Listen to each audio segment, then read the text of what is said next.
Good morning, students. This is the fourth part of the chapter Development, Class 10, Subject Social Science.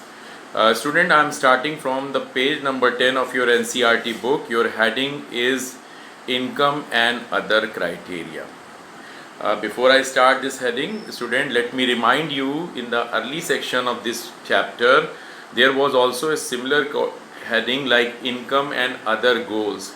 That in that heading, we made our discussion regarding the notion of development for an individual, and we have concluded there. Let me remind you, we concluded that people do not look for only income, they look for mix of goals. It means beside income they look for respect, security, freedom, love and affection for their family and friends, their closeness, will they remain close to their family or friends, and they want also that their workplace has to be free from any such discrimination based on gender or based on caste or religion. That is the point what we made a discussion, what we made in the early part. This particular section, income and other criteria, is somewhere close to that. Only is that in this section we will discuss that does income make any difference for a country or a state or a region. To prove this point, you have been provided two table over there, table 1.3 and table 1.4. so I am suggesting you that while going to this video content of mine, you are likely to follow the textbook also. I shall also take the help of the textbook because data, it is related to the data and we have to draw the conclusion based on these data. In the first portion, three states are mentioned: Haryana, Kerala and Bihar, and their per capita income for the year 2015-16 in rupees are being mentioned. What it is mentioned that Haryana has the highest per capita income, that is 1,62,034 rupees. Kerala has been at the number 2 place, 1,40,190. On the other side, there is another state, Bihar, which is having a lowest per capita income in the country with 31,454. Now this gives an idea that which state is making among the three states of what are mentioned in this table, which one is getting a very high per capita income. But before I move ahead with the per capita income, in the same page your book has mentioned that this is actually not per capita income. Per capita income we have explained in the previous heading, where we explained that the earning of the people, total earning of the people, that you say that earning of the people of the earning of the country, I'm repeating it again, don't get confused. Total earning of the people, or in other words you can say the earning of the country divided by total population, is called per capita income or average income. But your book is saying that it is not per capita income, rather it is per capita net state domestic product. And in the same paragraph, next sentence, book is saying that this is little a complex term for the student of class 10th, and you are expected and you are suggested to ignore this term.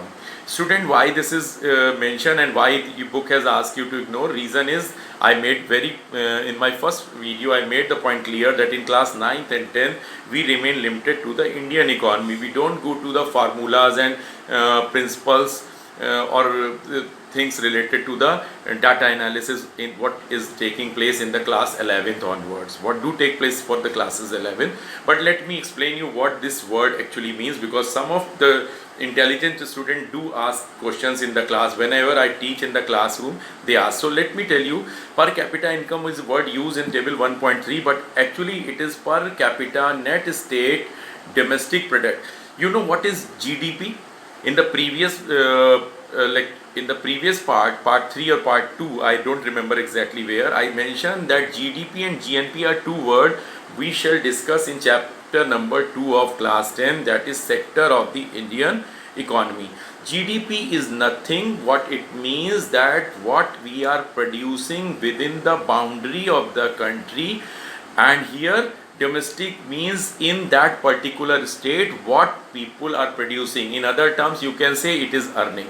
What the word net means? Net simply means that deducting and adding two things. Adding what? Adding all the earning of the people of a state in a single year. Whatever they are producing, their income is to be added.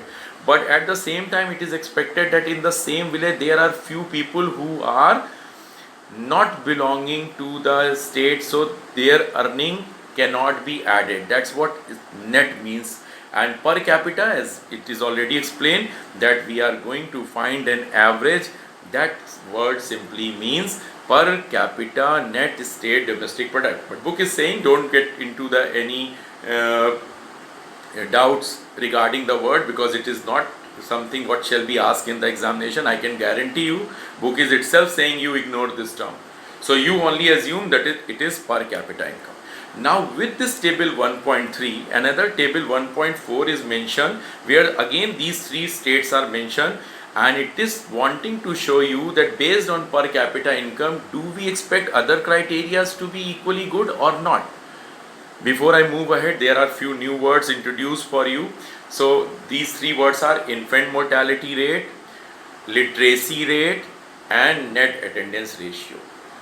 I hope everybody, so before explaining this table 1.4 and connecting it to 1.3, I need to explain you what it means in table 1.4, infant mortality rate. Infant, I hope everybody understand. I hope all of you understand infant means. Infant, a child who is still not 1 year old, who has not celebrated his first birthday, is called infant. And mortality means the rate of death. So student, out of 1000 live birth, what number of children could not celebrate their first birthday is called infant mortality rate. And this is something, a very unfortunate condition. Your book has asked you, has mentioned that you imagine that if any child is born, how good and how a matter of pride and happiness for their parents, and suppose how unfortunate it would be if they lose their child without celebrating first birthday. Losing a children, be it before first birthday or after first birthday, is a matter of concern. It's not something to be celebrated. So that is what infant mortality rate, which we are going to connect with the rate of per capita income or earning of the people. Second is literacy rate. Student, there is a word literacy or illiteracy. Who is to be considered literate? So you make the concept very clear. This remains in the doubt, but that what is literacy? Any person, any child who is above the age of 7 and even then cannot read, cannot write, cannot understand.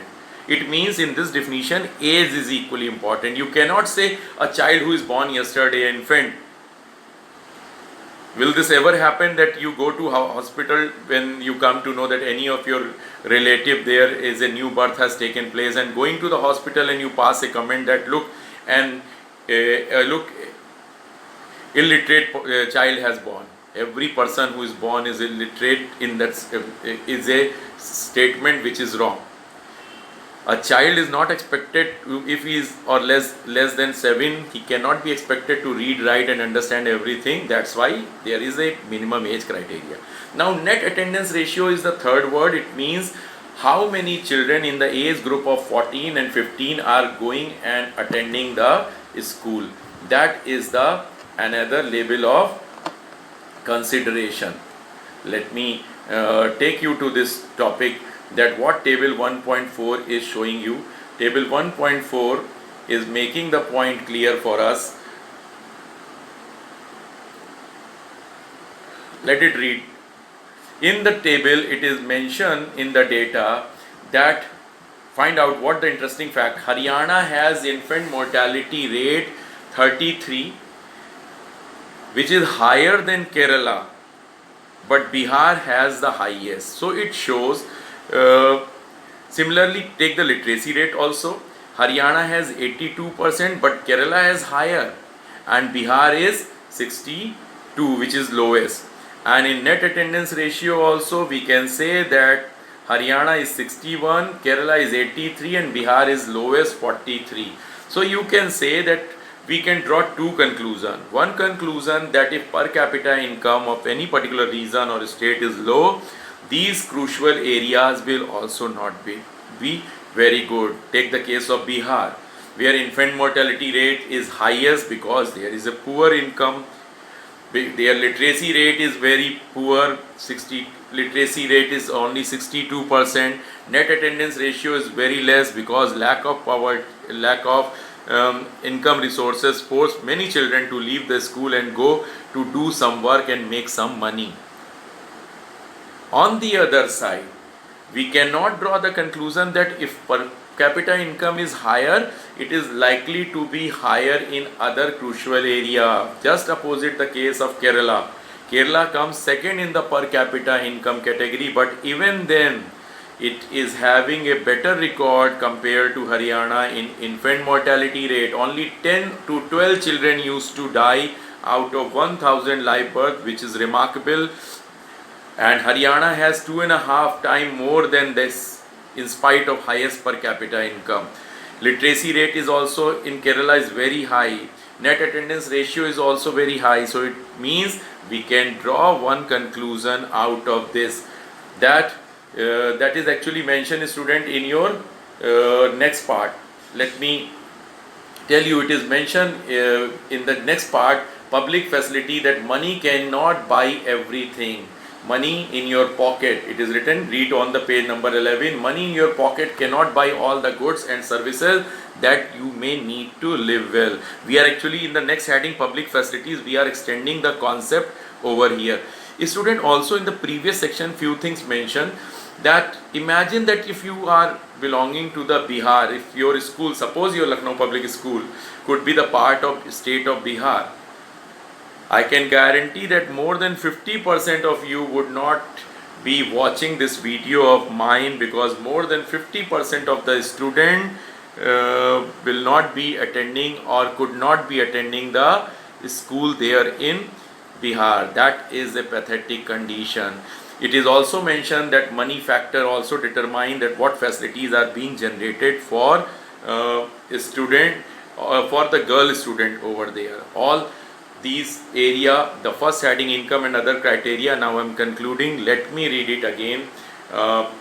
That based on table 1.3 and 1.4, we can draw conclusion that it is not the guarantee that if your per capita income is higher, you are also likely to have these crucial area like infant mortality rate, literacy rate and net attendance ratio to be also higher. But on the other side, it is a guarantee that if you have a per capita income very low, your net attendance ratio will be less, your literacy level will be also poor in that particular region or state, and there will be very poor or a very high infant mortality rate. Student, now moving to the public facility, another area of the consideration for the perspective of development is that do we need to have a society where everything other than money is appreciable, is good for our growth just because our per capita income or our earning is higher? No, it is not, student. Rather, in some cases things are opposite. Maybe we are very rich, maybe the region where we are living is very prosperous, per capita income is very high, all the facilities are there, but can you imagine that it guarantees the pollution free environment, or can you say that it guarantees the society where there is no adulteration of food articles or medicine is taking place? Actually, situation is opposite. The society is more prosperous, it means it put more demand, and more demand means that we are more demand simply means, a student, that we are likely to generate the demand, so our factories will be producing more. Our factories are likely to produce.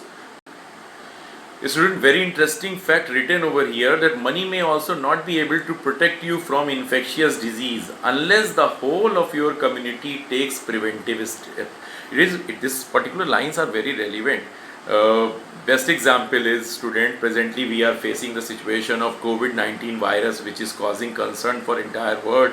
Because of that, the entire world is locked down like situation, and no one can be considered safe. Just because you are rich, you cannot be considered that you are safe. You can see yourself that the British royal family has become victim of this virus. British Prime Minister is also going under the treatment, for as he is also he has also been tested positive for COVID-19 virus. Many Hollywood celebrities are under the lockdown, and many other people who are considered rich are now behind the door. So it means that it do not guarantee you. In the same heading, it is mentioned that sometime actually we need to look for collective services, because that can be cheaper. Imagine that we are very rich person, a particular person who can afford, because of his money power, he can afford a security guard, keep guarding his family and his house by standing on his door, or taking care of his house. But if we, for a society, if we consider, can everyone afford the security guard for their family? So we need to have police forces, we need to have paramilitary troops, we need to have defense forces. These collective forces provide us safety and security, and they cost us less. Similarly, it is being mentioned that suppose you live in a village area and you are wanting to study. You live in the village area and you are wanting to study, but you are the only child in the village. You're who is wanting to pursue for higher education, for degree and post graduation level of education. Can we set up a degree college over there in your village? I don't think so. Reason, until unless many children will be demanding to have set up of a school, there will be no possibility of going to have establishment of degree college or university in your area. You will have to go to other towns or big cities to pursue your higher education. Various concern areas for the girls student also, that they need to be given a lot of consideration for the from the governments and from the society, so that they can pursue their education. It is mentioned in many areas, children, particularly girls, are not able to go to high school because the government or society has not provided adequate facilities. These adequate facilities simply means that society should be arranging the facilities. That's why we are using the word public facility. Public facility means the facilities which are meant for public and established by the government, like public pass, meant for everyone. It is not our private space. Public hospitals, public schools. These are the facilities what government create for the well-being of the people. Now, students, we are moving to another page, where it has been mentioned that in Kerala we have studied ourselves, infant mortality rate is quite less. In spite of that, it comes at the number 2 place in terms of per capita income. Reason is that the facilities are very good there. It has mentioned that the distribution of let me read it again. Public distribution system, what you studied in chapter 4 of class 9, that is food security in India. So I need not to explain you what is public distribution system. What I want to discuss over here, that in Kerala the functioning of public distribution system is very good. That itself gives an idea that you will find that people are more healthy in Kerala compared to the other states. Health and nutrition status of people is much better than remaining part of India.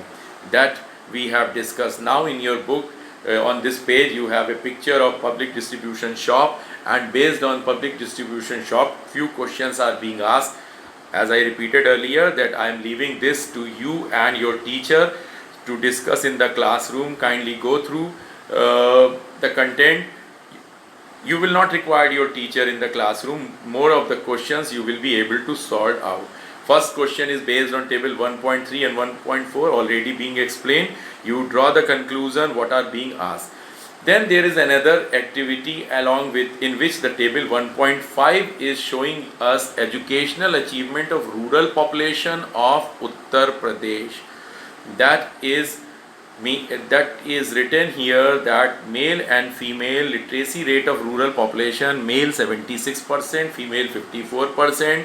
Literacy rate of rural children in age group of 10 to 14 year, 90% for male, 87% for female, and percentage of rural children aged 10 to 14 attending school is 85% and 82% for female. Based on this, there are 3 questions being asked with few information to be filled by you.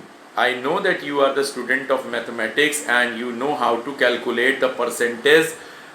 Based on that, you can draw, you can find the answer yourself. Try to find it out. In case you will have any problem, I will make the video to solve these questions for you in the later part. If there will be any problem from your side, if you find anything, any question not getting solved, leave it as it is, nothing to worry about that. Student, this video is approximately 18-19 minutes already, so I am stopping over here. We shall be starting from page number 13 and we shall be discussing activity 3, which is about health concerns and measuring of the health parameters. Thank you.